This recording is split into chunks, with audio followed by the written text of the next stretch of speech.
This is Ros Jones, your business coach with my weekly podcast show, Bold Business Bits, coming to you from Yorkshire.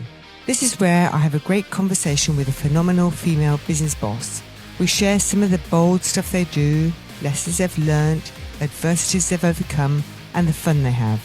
And then I'll be dipping into my toolkit and sharing a top tip. Business can be lonely, so make sure you join us each week and be part of our show.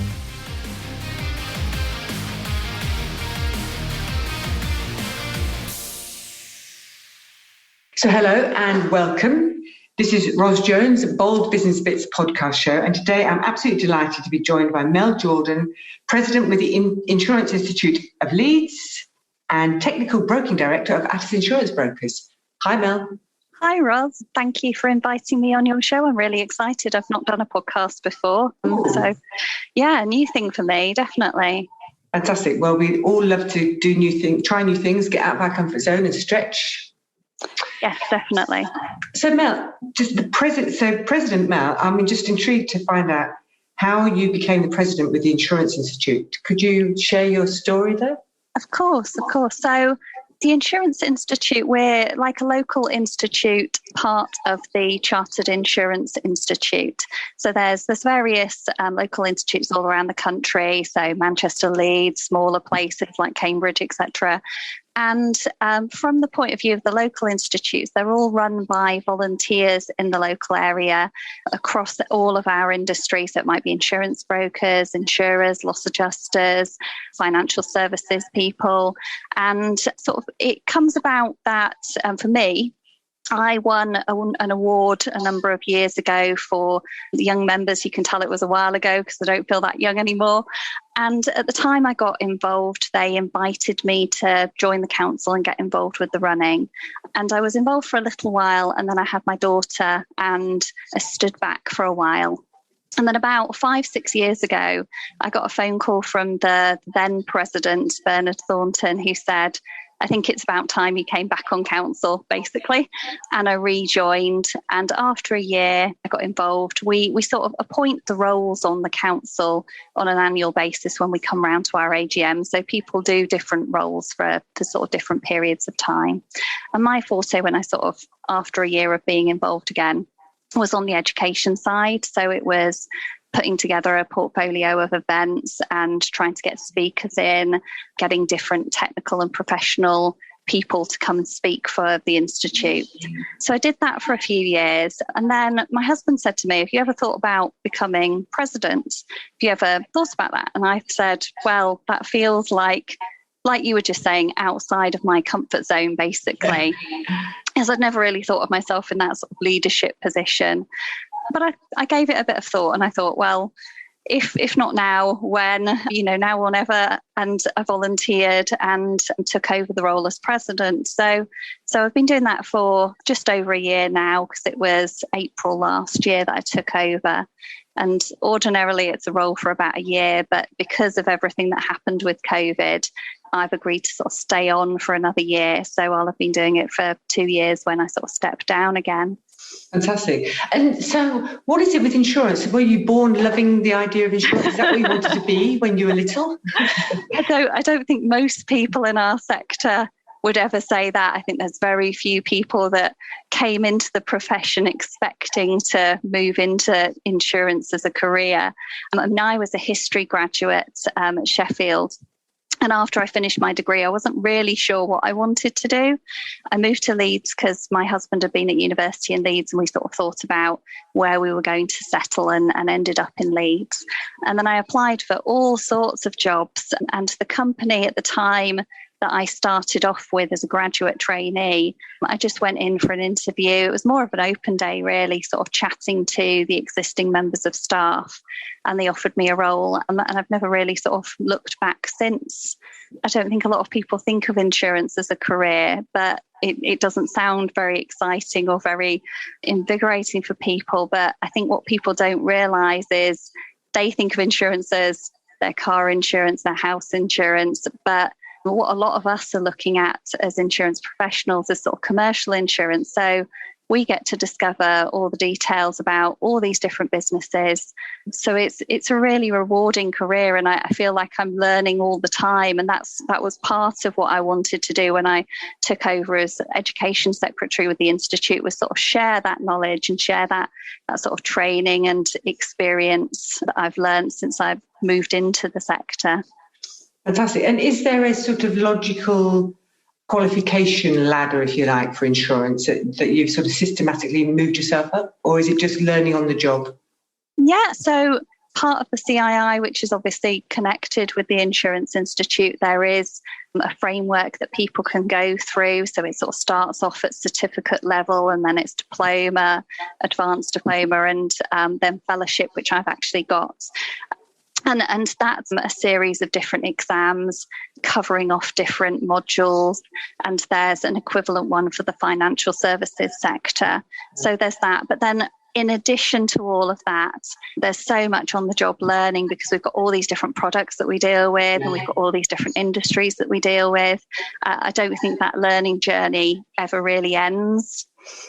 You make it sound really, really exciting, actually. Yes. I'm always a bit envious of people who go into the job, or in particular, if you'd said to me that when you were 5, you really wanted to be an insurance broker, then I would have been seriously impressed. But as it was, you went into your first job, which has turned into this journey of self-development, learning and sharing, which I absolutely love.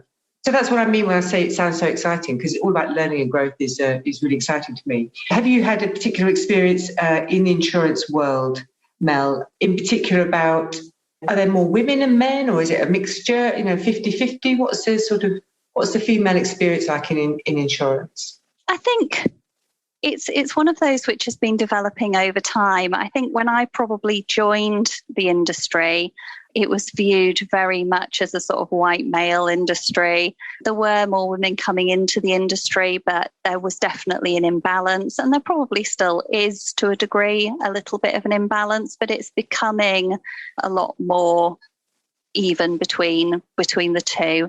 Yeah. There probably is still a bit of a gap there between maybe the higher up levels, like the director levels, etc., and especially like the sales levels. You'll see more men in that area, and I think that's one of the exciting things about being involved in the development and the at a higher level, is looking to bring more people through, and then you can be involved in pushing through diversity moving forwards, because if we're the ones that are then employing new people, we can look at improving that makeup moving forwards. As a president of the Institute, you must be an amazing role model, I'm guessing, for other women wanting to join. Hopefully. And one of the big things that we have been doing is trying to get more engagement through into schools and universities. That's one of the things that the Institute's been doing. So by going out and sort of speaking to the younger generation, making them think about it as potentially a career, and showing them all the different roles that are available and what is out there, basically, and trying to promote that through. And like you said, then we can appear as the role models for those people that we're speaking to. So that's definitely something that we're hoping to do more of. We've had quite a lot of involvement with the universities, but we're also trying to get more involved with sort of sixth form and upper levels of GCSEs, etc., with schools as well. Yeah, sounds great. I know that you're involved in some, apart from recruiting like that, but you're also involved in giving back. So tell us a bit about the charity stuff that you do. Yes, yeah. So with the Institute, every year we try and raise money for charity. So each year we always raise money for the insurance charities, which is a charity which specifically supports people within our insurance sector. And then each year as well, the president gets to choose their own charity. So the funds that we raise get split between those two. My charity this year is Touchstone, which are a local charity within sort of Leeds and the West Yorkshire area. And they do a lot of work with helping local communities, improving diversity and inclusion within those areas, and also helping those communities to help themselves. So it's not just about that sort of one-off help for those people. It's about helping them to learn how to help their own communities moving forward. I think they're a great charity. So we've tried to keep our fundraising going. It's been a little bit difficult over the course of the last year because in a normal world, we'd be going out and doing raffles, going around people's offices and selling tickets.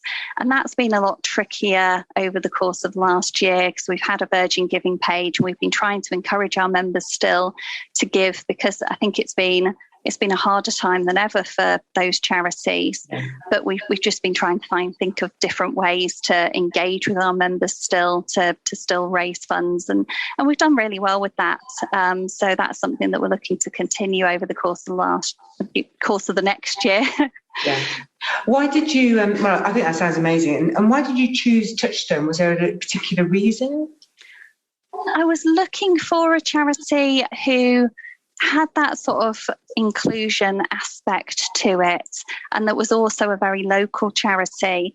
I knew Alison Lowe, who is the chief exec, who's going to be stepping down shortly to take over as the deputy mayor of West Yorkshire. Mm-hmm. I'd come across her previously with other bits and pieces that I'd done, so that sort of drew me towards Touchstone in terms of I'll find out a little bit more about this charity because I'd heard of her previously as being involved with the local council.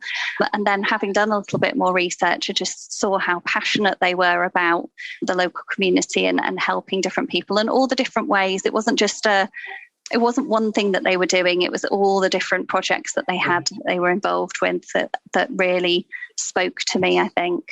Yeah, I think that's amazing. I think it's really important that we, as we grow ourselves, that we can actually just give back to others to help them. I think that's really, to me, that's an important part of business, actually. And talking about business, so not only are you the president with the Insurance Institute, but you're also heavily involved in setting up the Atlas Insurance broking firm, aren't you? Yes. So how did that come about? So this is a really exciting thing for me because I'd worked in my previous role. Originally, I was employed with Henderson Insurance Brokers, who were bought out by the Aon Group, who are a big national and international broker. And I'd been there for 20 years. So I was very in my comfort zone, shall we say, in that role. And it got to the point where I was just, I think, looking for a new challenge. And I'd been thinking about that last year and what the future held for me, to be honest. And I wasn't quite sure exactly what I wanted to do moving forwards. And then I got a phone call sort of presenting this opportunity that this new brokerage was setting up. And did I want to sort of come in at the ground floor and to help set up all of the processes and set up exactly how that was going to run. So got involved right from the beginning, came on board, and we're sort of in the process of setting everything up. And my role with being technical broking director is to help set up exactly how that technical broking piece is going to look and enhancing the expertise of the company across the whole group moving forward. So it's not just about having one team that's a referral point for the technical expertise. It's about bringing everybody's experience level and expertise up across the board. Very exciting. Very exciting. And so, and what does that mean for you right now? So, what's going on? Because we have spoken about this thing called plate spinning, haven't we? So. Yes. So it does mean everything is quite busy because obviously being president of the Insurance Institute is sort of one plate, shall we say, and then with the new job, there's starting to actually deal with customers and make sure all of that's working, but then all of the sort of setup as well. And then, of course, family and friends and trying to get out more with lockdown starting to ease a little bit. So, yes, it's hectic, but I quite enjoy that, to be honest. Yes, yeah, fantastic. And what's the vision for Atlas? Are you allowed to share that here? I think one of the core things for us is putting the customer first. So it's about making sure that we understand the customers and we understand exactly what their business needs and what their business wants, and putting the customer back at the forefront of absolutely everything we do. So I think our founder had this, can't remember who the artist is and he'll probably kill me for that, but there's a piece of art and it's "Who Cares" wins on like a penguin, old-fashioned penguin book piece of art. Oh, yeah. And that was his sort of motto: who cares wins, and putting the customer back at the front of everything that we do. Yeah, and I think that's really refreshing for an insurance business. And well, we're all customers of insurance, aren't we? So yeah, I think that sounds amazing. Well, good luck with all of that. And I guess that you are in the perfect position with all of your knowledge and the work that you do with the Institute. You know, you are. What an amazing opportunity to actually start with a clean slate and put everything in perfectly right from the get-go. That's just a wonderful opportunity. Well done. Definitely. It's very exciting. It's tricky at times, because I think when you've worked for a bigger organisation, you're used to absolutely everything being there already. Yes. And then suddenly to start from the point of thinking, I need to put that in place and that in place and that in place. But it's definitely getting there with all of that. And I think it's great to start with a clean slate and know that you're creating everything to be how you want it to be moving forwards, and not have those sort of bad habits that have crept in previously. So that's really exciting. Yeah, perfect. So it will be the model broker, basically. That's the aim. So you've been doing a lot all through this lockdown period. So how's it been for you personally and in business, if you don't mind me asking, Mel? What's this last year been for you? It's been interesting. I mean, obviously, prior to lockdown happening, I was primarily office-based. I only worked from home maybe once or twice a month overall. And then suddenly to be thrown into working from home straight away, pretty much as soon as we moved into lockdown, it was quite difficult, because my husband got COVID right at the beginning of when everything happened back in March last year. And it was difficult because everything you were reading in the press at the time about COVID was all obsessed with cough and the shortness of breath and everything like that. And he had a little bit of that to begin with, but his experience was quite different. He's had long COVID, so the recovery process was quite a long thing, and he didn't have to go to hospital or anything like that, but he had a lot of sort of stomach issues. So it was looking at diet and having to rethink that back to scratch, and almost sort of move the diet back to the sort of bare minimum of really plain foods, and then add things back in. So we were sort of juggling all of that while also moving to working from home, and my daughter being at home and homeschooling. Wow. Which the more recent lockdown, I think all the homeschooling worked a lot better. But when they first moved to homeschooling, it was all just a bit of a medley of some classes they sent stuff home, some classes they didn't. So I did feel, when we were talking about juggling plates, that was very, very interesting when we first moved into lockdown last year, because I felt like I was mum hat, wife hat, work hat, and that could change on a sort of minute by minute basis.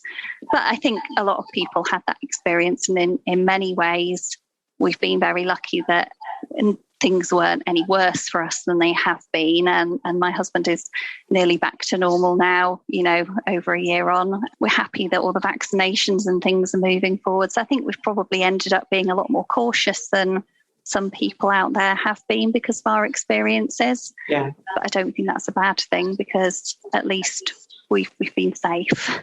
Yeah, yeah. Wow. So it has been an amazing year. So what's the...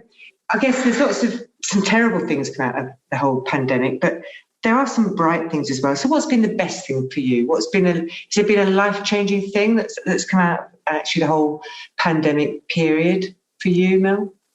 I think the experience over the last year pushed me to step outside of my comfort zone more. So it's that experience of, now I will do this thing. I think whether I would have taken that extra step and taken the completely new role without the experience of the last year, I think it just made me reevaluate everything and think about what I needed to do and what was the best thing for me moving forwards, and not leave things to sort of wait for another day. So as an example, I've never learned to ride a bike, and I've never been able to. I think when I was at that sort of age where you would learn to ride a bike, I lived in a really steep hill and I just couldn't face it. So I never did.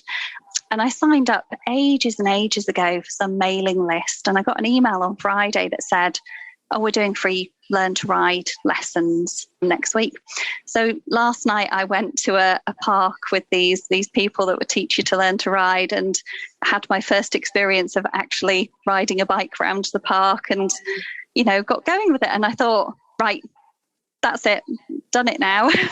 Yeah, that's fantastic. I love that. So you didn't have stabilizers or anything? No, it was very much lowered the seat for you so you could practice a little bit without toppling over. Yeah. They were very, very patient people. So a big thank you to them.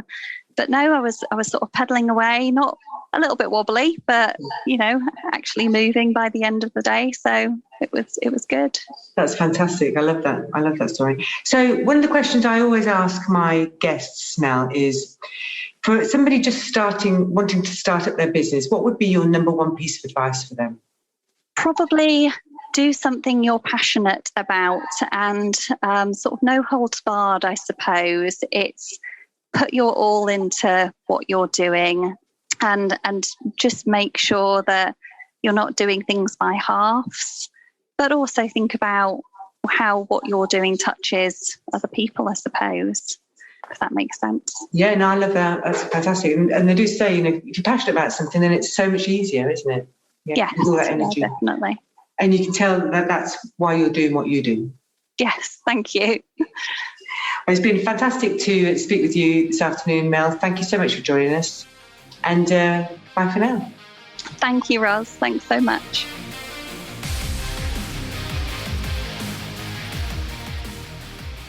In our conversation, Mel shared her personal journey of learning and growth, and how, in her role as president of the Leeds Institute of Insurance, she helps promote and share what she's learned and is now working to influence her best practice values in a brand new business. What a fantastic opportunity. Too often businesses have no clear values, or if they do, they're just not adhered to. Having clear company values helps you ensure that all of your employees are working towards the same goals, singing from the same hymn sheet, if you like. Your core values support the company's vision and shapes its culture. A business without core values is heading for division and disaster. I see it all the time. How can you build great teams, deliver an excellent customer service and foster innovation if you haven't defined and shared your company values with your employees and then made sure that everyone is aligned with them? Your core company values shape your company culture and impact your business strategy. They help you create a purpose, improve team cohesion, and create a sense of commitment in the workplace. The values of a business play a critical role in talent attraction too. 46% of job seekers give company culture as very important when choosing to apply for a job in a business. And feeling that the values are then part of the daily running of a business will make sure they stay with you. Your values will also be the reason why your customers are attracted to you and want to buy from you again. Your business values then impact the employee experience you deliver, as well as the relationship you develop with your customers and strategic partners. You have to truly honour your company values at everything that you do and set the right examples for your team. It's the only way you can build trust in the workplace. Don't ask your employees to follow the company values you've set for your business if you don't follow and integrate them into your daily work in the first place. The bottom line is that your core values impact all the aspects of your business, from the product your teams develop to your sales and marketing strategies and the customer service your employees deliver. So here are 7 ways that your business values drive your business success. Number 1, your company values help your employees make the right decisions. Having a clear set of values helps your employees understand what you stand for. As a result, your employees are more likely to make the right decisions, the decisions that help them achieve your vision and your goals for your business. And that's because they understand the company's mission statement, share the values that you stand for, and believe in your brand. Number 2, they help you improve your employee communications. Communications with your team plays an extremely important role in building a better company culture, improving employee satisfaction and increasing their engagement. When you don't have a clear company value, your communications with your team will be inconsistent and unclear, and that just leads to confusion and frustration. Number 3, your business values have a direct impact on team motivation and engagement. When your employee communication is built around your core company values, it helps boost employee motivation and engagement. When you explain your core values to your employees and the reasons why you stand for these specific values, they'll have a better understanding of the company goals and will work harder to achieve them. Engaged employees are the ones that have clear guidance for achieving their personal goals as well as the business goals. They have a good understanding of what's expected from them and how to achieve the business goals. But most importantly, engaged employees are the ones that share your company values and strongly believe in them. If you want your employees to feel more engaged, you need to define your company values and communicate them properly and demonstrate them daily. Number 4, your business values also help your clients understand what your company stands for. Besides helping your team live by your company values, it's extremely important to make sure that your clients understand what your core values are. Indeed, your company values help you clarify the identity of your brand and educate your clients about what you stand for. Having a set of specific and unique core values can be a highly competitive advantage. Think about it. If you manage to build a relationship with your clients based on the values you share, you're most likely going to strengthen this relationship because it's built on common beliefs and principles that you all share. Number 5, your values help you attract and retain top client. Company values are extremely important when it comes to attracting talent and retaining him. That's because they don't want to choose the wrong company, and same goes for you as an employer. You want to hire the right talent. When you're interviewing candidates about their skills and experience, you also need to ask them about their values and make sure that they fit your company culture.